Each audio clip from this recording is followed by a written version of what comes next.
Cake mix দিয়ে আজকে cupcake বানিয়ে দেখাবো। তো ভ্যানিলা কেক মিক্স নিয়েছি 1 প্যাকেট, আর আজকে বানাবো অ্যাপেল সিনামন ফ্লেভার কাপকেক।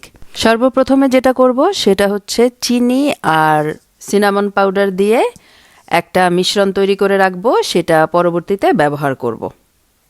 1 চা চামচ চিনি আর 1 চা চামচ পরিমাণ সিনামন পাউডার মিক্স করে রাখলাম। একটা শুকনা বোলের মধ্যে নিয়ে নিচ্ছি 2 টেবিল চামচ পরিমাণ রুম তাপমাত্রায় থাকা বাটার। এর মধ্যে দিয়ে দিব 1/3 কাপের মতো কুসুম গরম তরল দুধ। দুধটা একটু গরম করে ব্যবহার করছি যেন বাটারটা গলে যায়।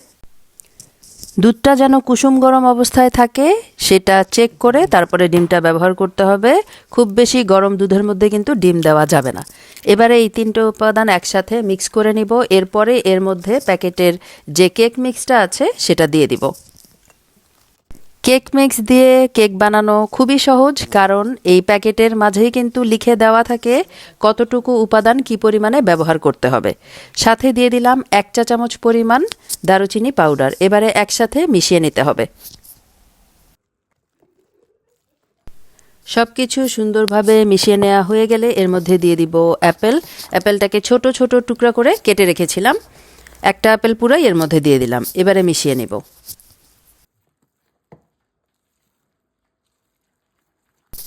Cake batter ready. এখন কাপকেক লাইনার কাপকেক মোল্ডের মধ্যে দিয়ে দিব অল্প অল্প করে ব্যাটারটা। চাইলে কিন্তু একটা বড় মোল্ডের মধ্যে দিয়েও পাউন্ড কেকের মতো বানিয়ে নেওয়া যাবে। কাপকেক মোল্ডের মধ্যে কাপকেক লাইনার দিয়ে এটার মধ্যে পুরোপুরি ভরে দেওয়া যাবে না, কারণ বেক হয়ে যাওয়ার পরে তো কেকটা ফুলে উঠবে, তাই হাফ পরিমাণ করে দিতে হবে।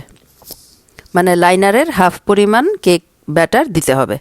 দেওয়া হয়ে গেলে সবগুলোর উপরে সেই যে চিনি আর দারুচিনির মিশ্রণটা বানিয়ে রেখেছিলাম উপরে একটু একটু দিয়ে দিব। বেক হয়ে যাওয়ার পর এটা মুখে লাগলে খেতে যে কি মজা লাগে, এইভাবে একবার ট্রাই করে দেখতে পারেন। আশা করি খুবই পছন্দ করবেন। 180 ডিগ্রিতে 10 মিনিটের জন্য প্রিহিট করা ওভেনে এখন এই কেক মোল্ডগুলো দিয়ে দিব, আর কেকগুলোকে বেক করে নিব 20 মিনিটের জন্য মিডল রেখে রেখে। খুব অল্প সময়ে কাপকেক বা মাফিন কিন্তু রেডি হয়ে যায়। এখন এগুলোকে ওভেনে দিয়ে দিব, আর বেক হয়ে যাওয়ার পরে কেটে দেখাবো ভিতরটা কেমন হলো। কেক বানানো কত সহজ, তাই না? কেক মিক্স দিয়ে ট্রাই করে দেখতে পারেন। এভাবে বানিয়ে রাখলে বাচ্চার স্কুলের টিফিন কিংবা বিকেলে চায়ের সাথে খেতে কিন্তু দারুণ লাগে। কেক ওভেন থেকে বের করার সাথে সাথে 3টা খাওয়া হয়ে গেছে। বুঝতেই পারছেন এটা কতটা মজা হয়েছে। গরম গরম একরকম মজা, আর ঠান্ডা হয়ে যাওয়ার পরে আরেক রকম মজা। তো ভিতরটা একটু দেখিয়ে দিচ্ছি কেমন হলো। আর যেতে যেতে ছোট্ট একটা রিকোয়েস্ট, যারা আমার ভিডিওটা ইউটিউব চ্যানেল থেকে দেখছেন, চ্যানেলে নতুন হয়ে থাকলে চ্যানেলটাকে সাবস্ক্রাইব করে সাথেই থাকবেন, আর ভিডিওতে একটা লাইক কমেন্টও করতে পারেন। আজকে এ পর্যন্তই। ভালো থাকবেন সবাই। আল্লাহ হাফেজ।